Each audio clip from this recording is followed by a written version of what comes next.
Welcome back. After I got the teleport spell, I decided to go to the forest river and farm for a couple of blades. Anyway, Ferengi and a short sword dropped there. Want to make another Shamseer.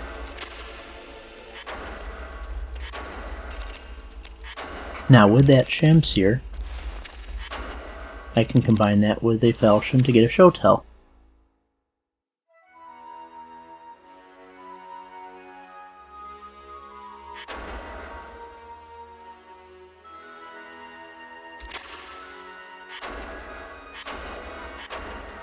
Now that Falchion and that Shotel combined to make a Korra. As mentioned before,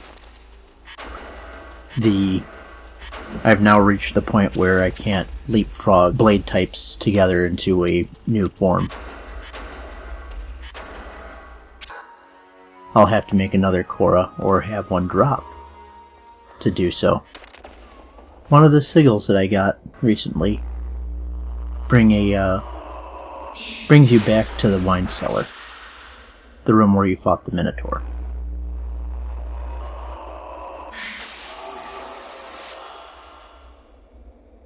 Quite odd, and the only time that this happens in the game. Now we fight a Minotaur zombie. As you can see, it's undead rather than a beast.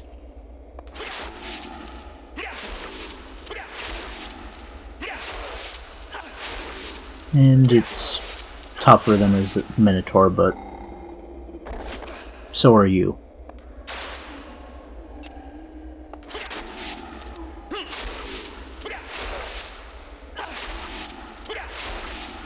Just has a bucket full of hit points.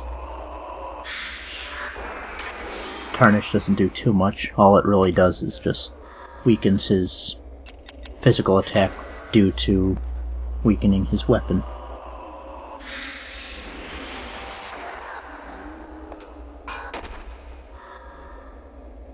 Forgot that he's immune to Degenerate, but he is not immune to my new agility drop.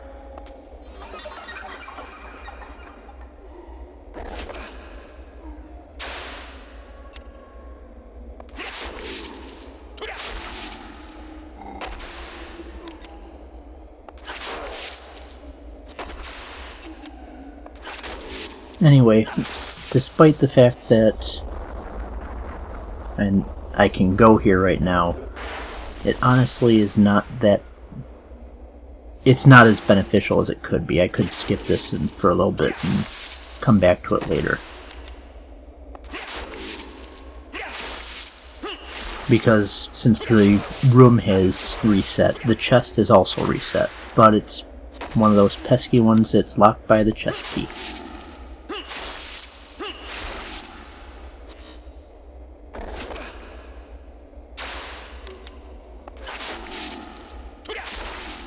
But there is a reason to fight this guy. 2 reasons, in fact. 3 reasons. No one expects the Spanish Inquisition.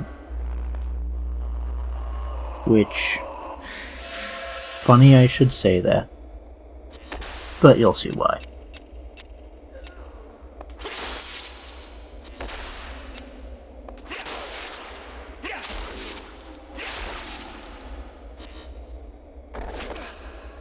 And once again, you can see just how much risk can screw you over. He's doing twice as much damage to me now as he was early on.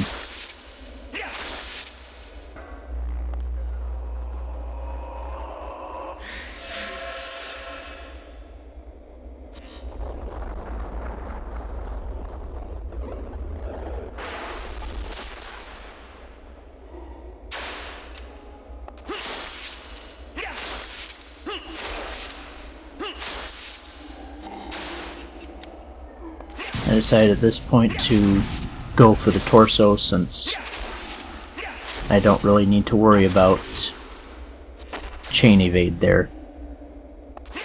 And just allow the fact that I've dropped 110 hit points go towards that. The rune earrings are the first reason to do this early. It provides phantom and evil benefits. The elixir of queens is the second reason. As he's a respawnable enemy, you can farm for them if you wish. This instance always drops it. The third reason I'll keep to myself for the moment. In due time, though, you will see. Oh, you will see.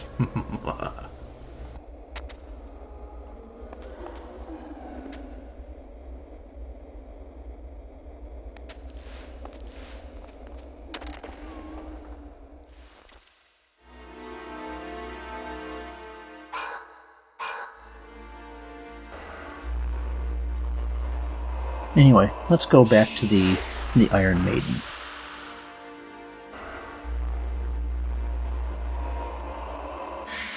The rune earrings are good against phantoms.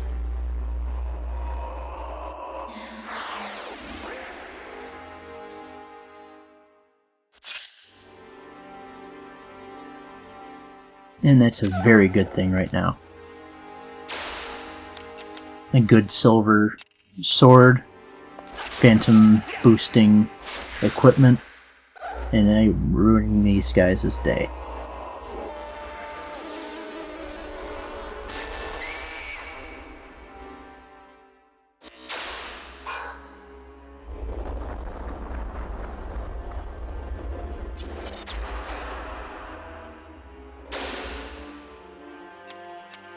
Rune earrings also boost affinity against evil.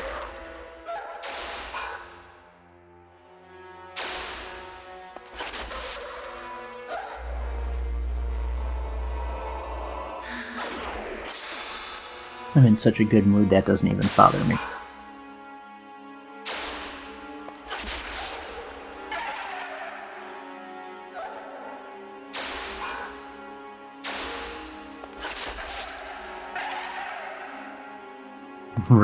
Run away. It won't do you any good.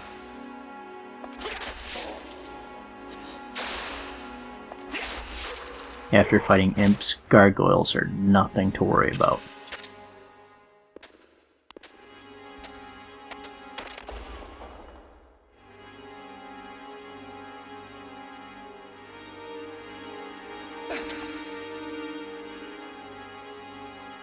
Anyway, if you wanted to leave the Iron Maiden, you have to solve a puzzle now.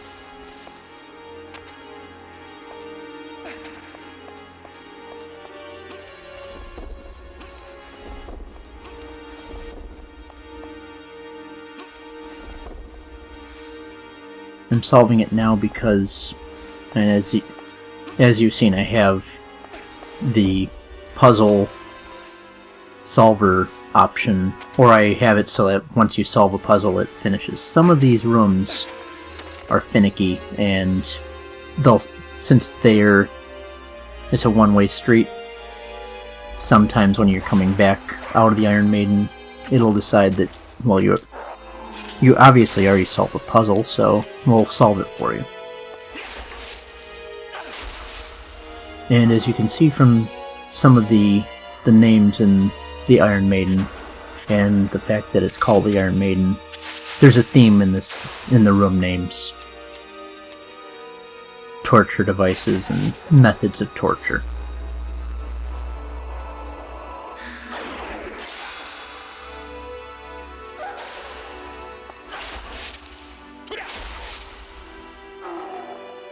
And this fellow drops another Shamsir.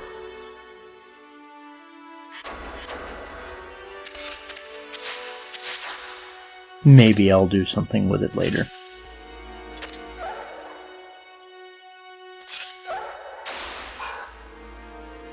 As you can see, he keeps running away because...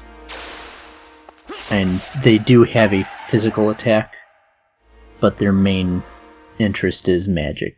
And since casting magic would disable silence, they're not too inclined to do anything about it.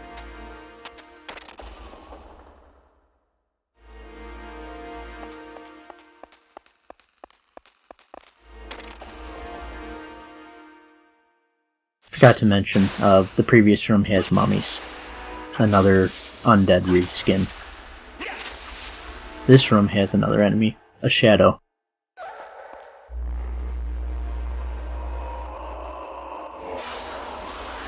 Shadows are mages. Evil mages. They don't have too many hit points like evil eyes.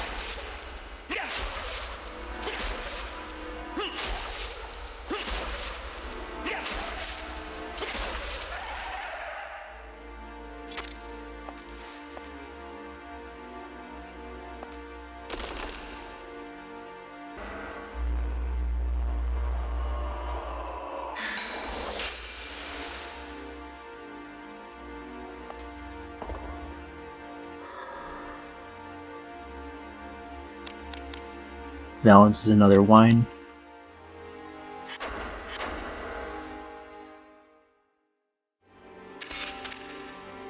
And you begin to see that, and there's no pattern right now since it's just a pattern of one, but most of the chests down here contain a weapon of a decent blade, a blade on its own, and a decent elemental gem, and an elixir equivalent wine.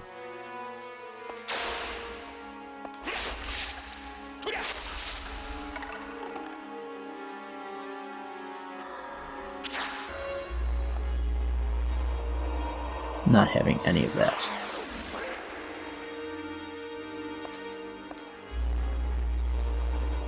Because this jerk will throw out level 2 area of effect spells.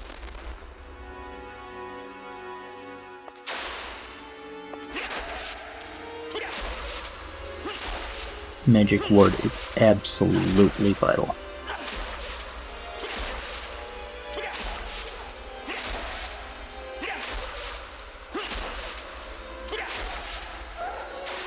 It is worth every third of my magic points right now.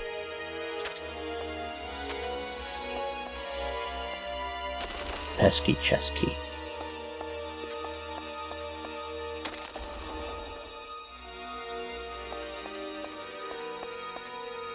I decided since I'm running out of inventory that I'm just gonna go get rid of some of it. And demonstrate this. Sigils and the Iron Maiden unlock time attack rooms.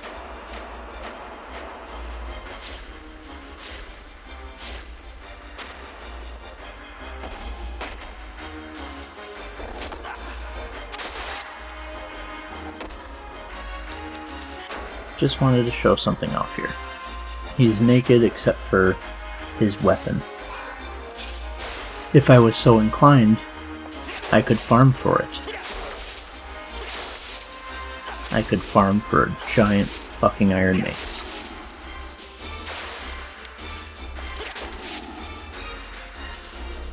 But why would I want to do that? I mean, it's just ridiculous.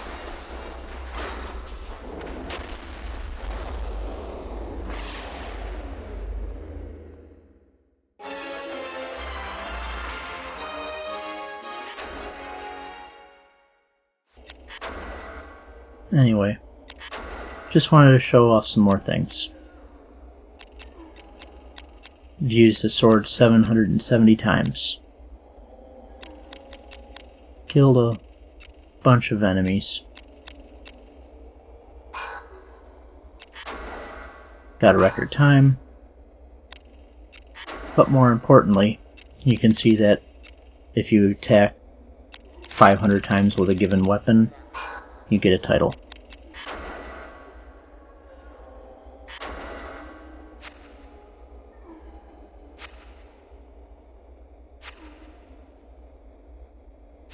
And since it's been a while since the last time I've done this,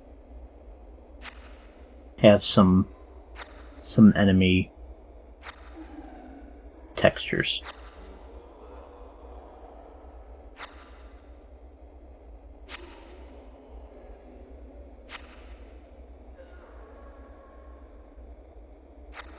And again, I mentioned it before, but I was calling the Goblin Chief, well, the Goblin and Orc leaders chiefs before, but I was mistaken. They're leaders.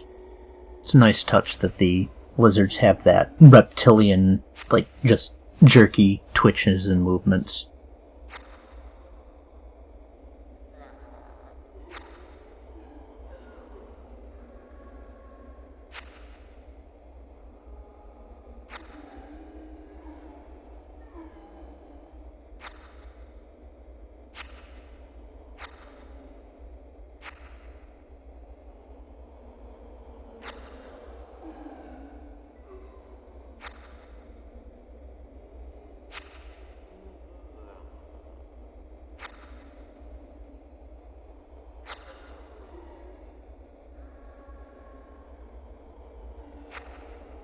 Horrible, horrible monsters. Weird pigtailed girl doll things. Almost look like Princess Leia buns.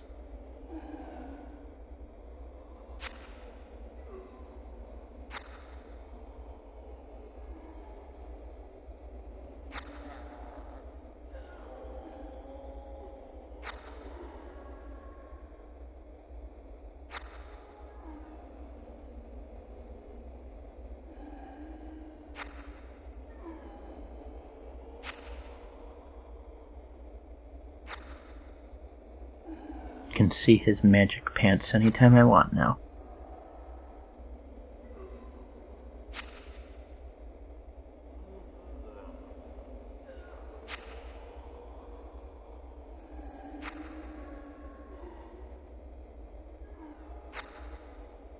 Oddly enough, even though most of the bestiary is in encounter order for the bosses, the Earth Dragon is after the Wind Dragon.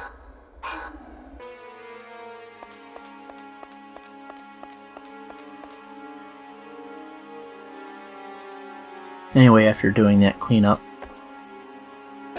we're back in the next room of the Iron Maiden. These cubes with numbers on top of them show how many times you can roll them before they disappear.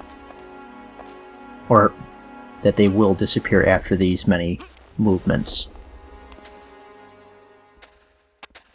And this is another puzzle that I'm trying to quote-unquote solve, because it will be solved when I come back. And as you can see, it's not so much of a puzzle, just a challenge of hand-eye coordination. I was going to make an April Fool's video, but it was just so bad, and this was kind of a sign of things to come. My D-pad on my controller is not good. It is horribly insensitive.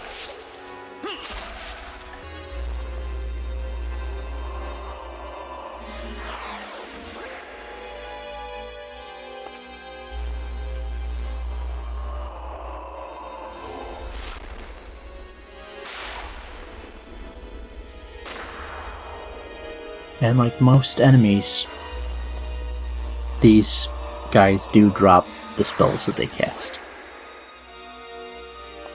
So I could farm for, well, I wouldn't be farming for the level 2 spells, well, not directly. How the area of effect elemental spells work is that, and I have level 1 right now, if I were so inclined, I could get another of those spell books, cast it, and it would level up to level 2. I could then farm for more and get it all the way up to level 3 and then level 4 if I have the magic points to do so. And I don't think I would have enough to do level 3.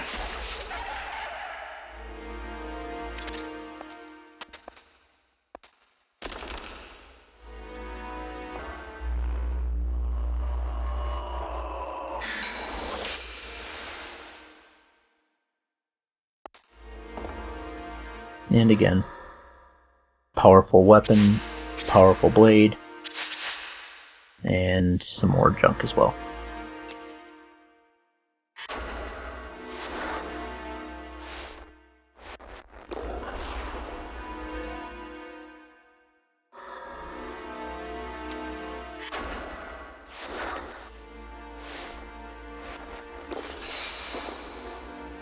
And as it's been mentioned before, it would be best to save scum for the best answer for or the best results for the stat boosting items, but no, it's just not how I want to play this game. I want to play this game recklessly and make an ass out of myself as many times as possible.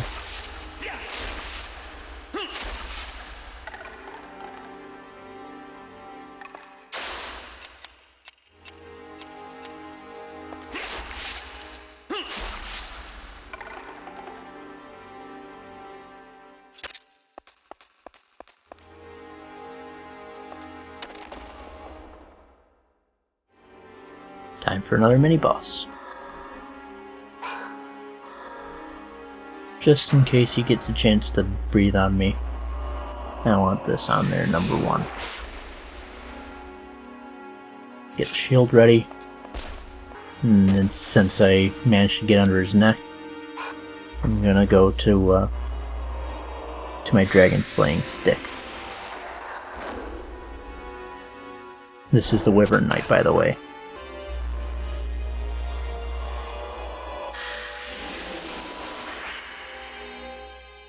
And as you can see from the damage that I could be doing, he's kind of a chump.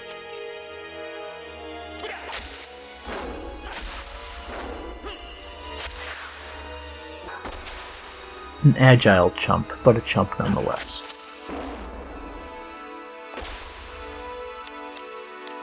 Probably should have lobbed the lead bones on him, but seeing as how I'm able to actually get to his tail right now and really ruin his day, it's not that big of a deal.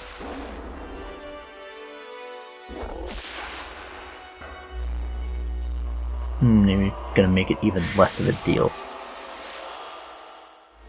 He's a lot more sprightly than his non-sired counterpart.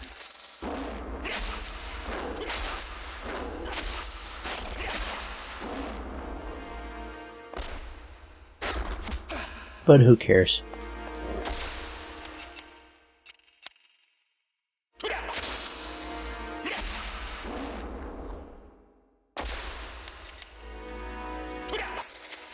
There's not too much to go against with him. Some elixirs and finally the chest key. If I was so inclined, I could go back and loot quite a few chests, but that can wait till later.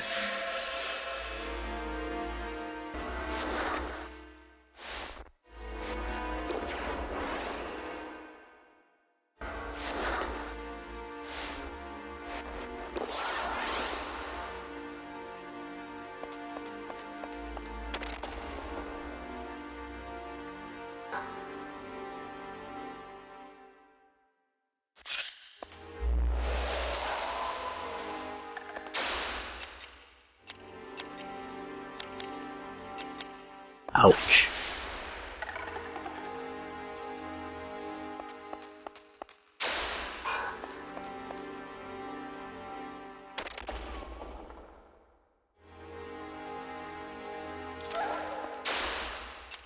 A locked door, trap hole, how horrible. Whatever will I do? Aside from clip into my enemy. Wonder what a ghost looks like from the inside.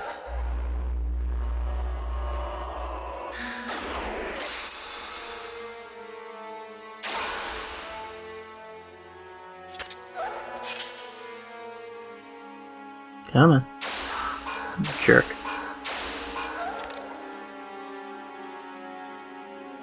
Come on. Come to me. There we go, tiny man.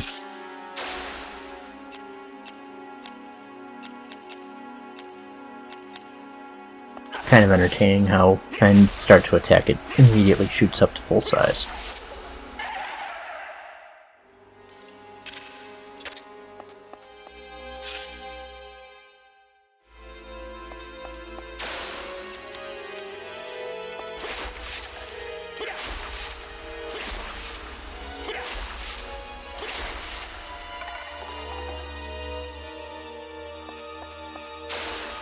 Anyway, I'm going to show something off. Remember how I said why bother farming for an Iron Hand of Blight? Yeah, that other Minotaur zombie drops a Hagane version.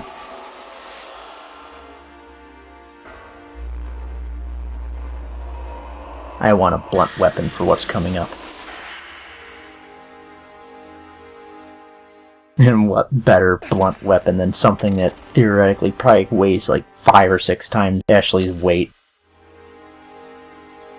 And that's basically a cubic meter of iron and steel and shit.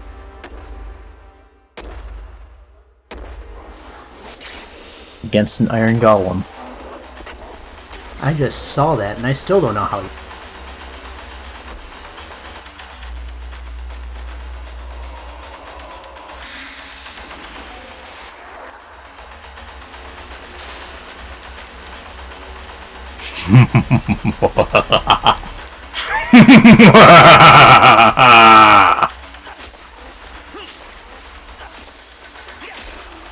How about a nice Hawaiian punch? The Hand of Light is one of 3 rare weapons. They cannot be crafted, they can only be dropped by enemies. It is the only one that can be gotten through normal means on the first playthrough. Yeah, there was no other way that that could end.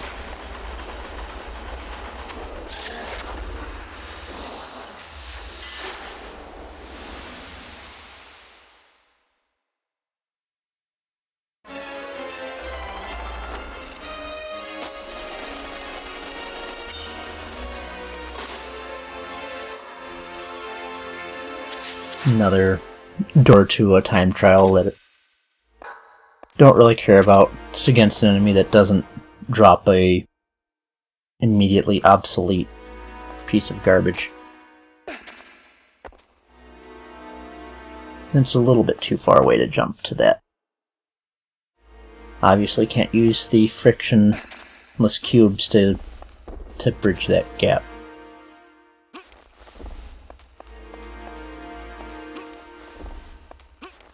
Not entirely sure why they bother to add a whole bunch of other meaningless blocks and things.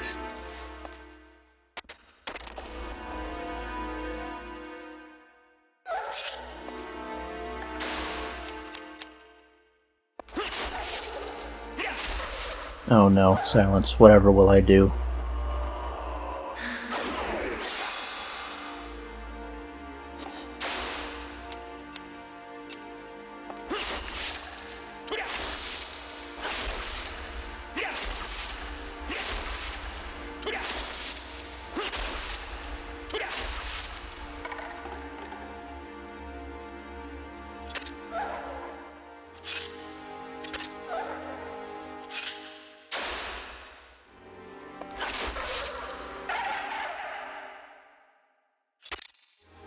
Just wanted to turn back to the other room to get rid of silence. Because if you have any sense of pattern recognition, the next room coming up is going to be against something that can cast magic.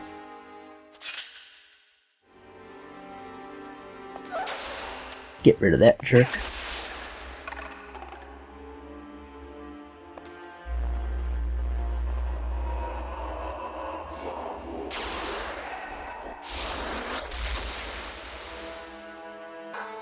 Pound him this whole... Well, guess I can't really pound him flatter than a pancake because he's already flatter than a pancake.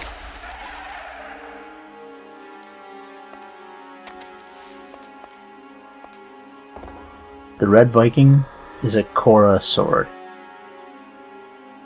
I can now make the penultimate weapon. Well, the penultimate craftable weapon.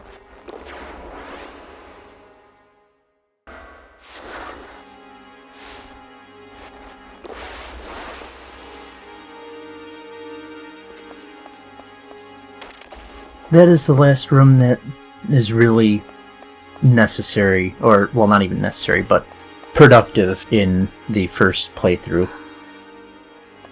I'm just going through these other rooms because, well, because I can.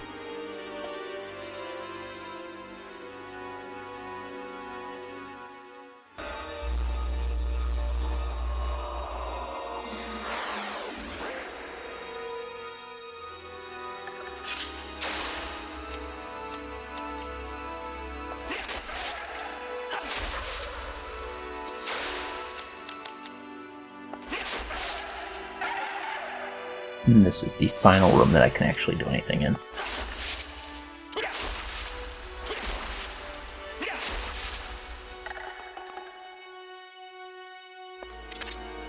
As you can see, another keyed locked door.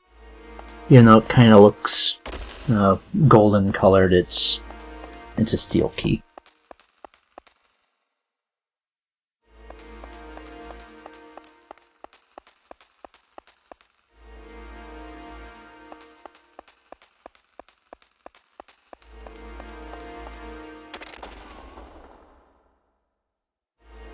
Whoops.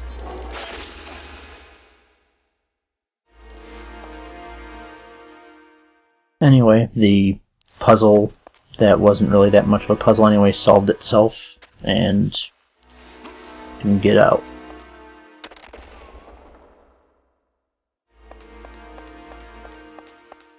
This puzzle, however, does not solve itself. These are magnetic cubes. Opposites attract, and likes repel. So if I'm attempting right now to lift the blue block off of the red one, and it's impossible to move.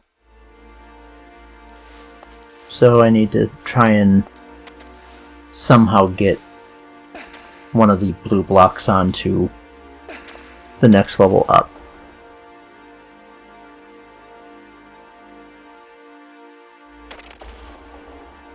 So here's what you do.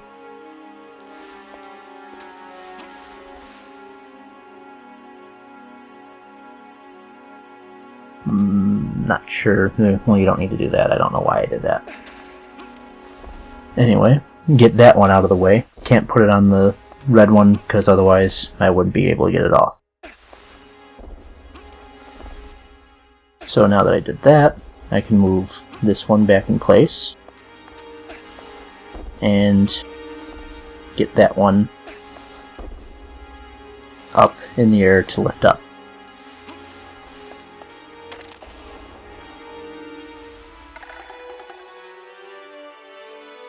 Mjolnir. Thor's hammer.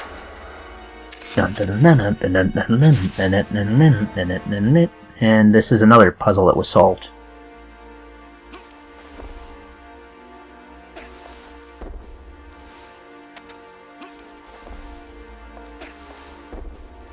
And for some reason they deemed it necessary to solve it twice.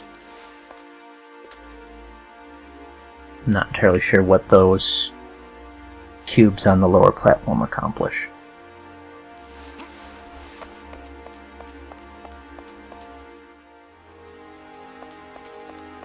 Anyway, now with the chest key I can do this. Right after I prevent the shadow from getting any sort of cheap shots before I smash it.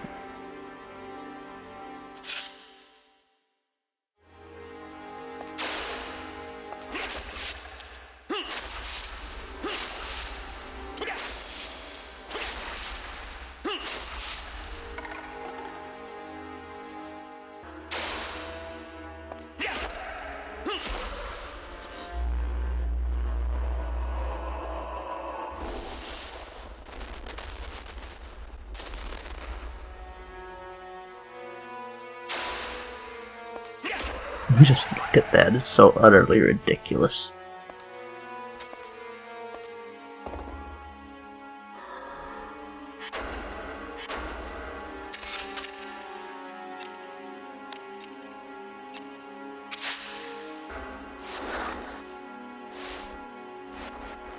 And again, as mentioned elsewhere, I've gotten a whole bunch of miscellaneous garbage that I could combine using methods to transmutate blade types into other blade types. So I could take a whole bunch of blades that I don't care about and condense them into another Korra, and from there take the other Shamsirs and things and make them into another...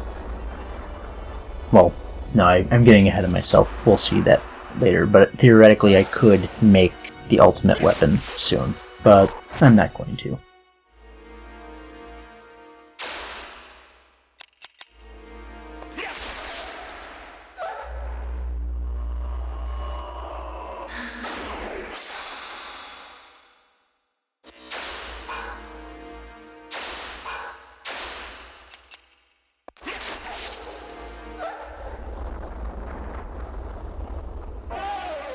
I've already got a giant, multiple, at least like a half-ton mace, if not more. I need to calculate out how heavy that thing is.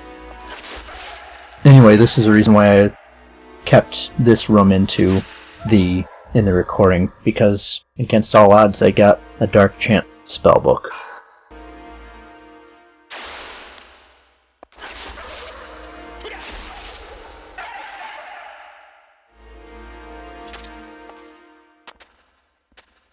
Anyway, let's tidy up some of the chest key chests that have been plaguing me for a while.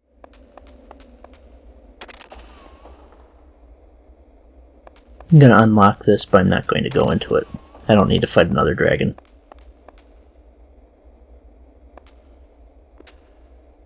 It's only in subsequent playthroughs when this becomes even of tertiary importance. It's tied to an achievement.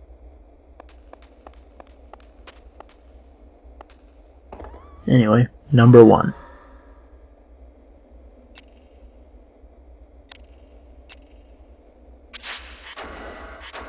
Tower Shield is a welcome addition.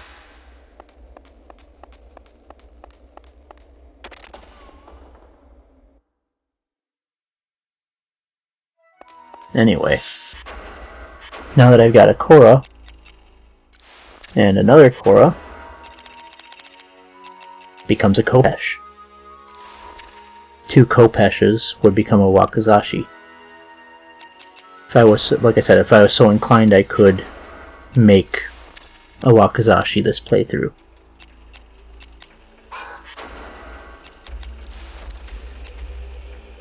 And upgrading shields.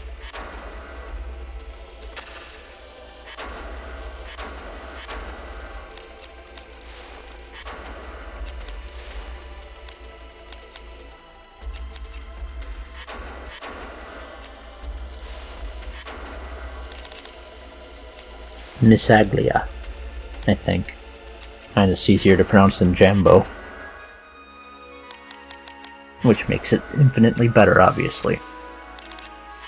That and the fact that it is better.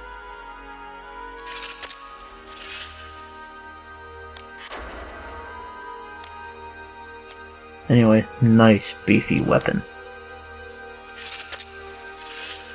Combined with the fact that it's got 3 gem slots.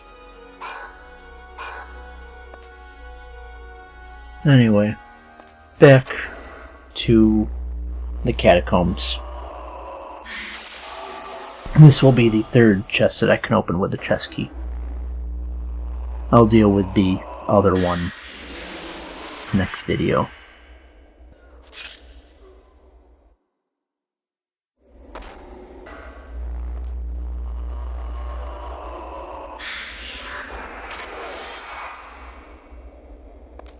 Sadly, this guy is resistant to blunt, so it wouldn't. I can't beat him up with his own weapon. As funny as that would be, it's just not practical.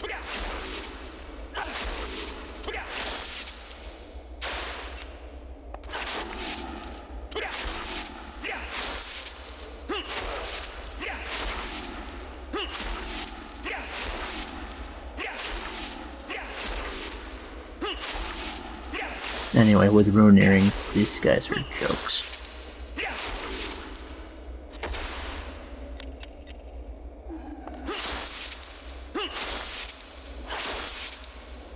So much of a joke that, well, I'm just gonna use a useless grimoire against it. Wouldn't work on the best of days, but no, I need to use it anyway. And as you can see, with a kite shield and a new pair of pants, he's doing quite a bit less damage to me, even with me completely and totally going berserk on him.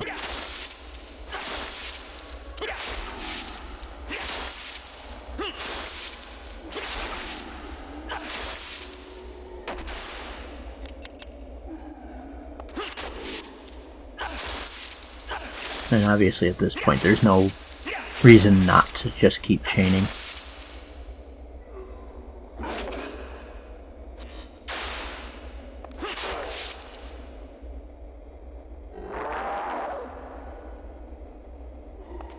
Anyway, now we can open this chest that I didn't even bother to open last time. Decent shield with a gem attached to it. A very nice gem, in fact. One that, if I was thinking, I would have immediately slapped onto my Khopesh. But I'll do that next time. But this is what it is. It's just a big slab of physical power.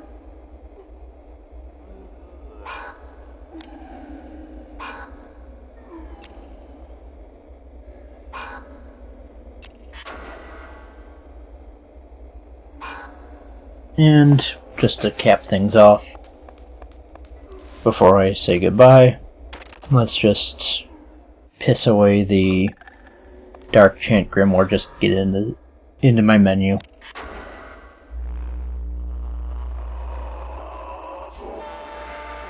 See you next time.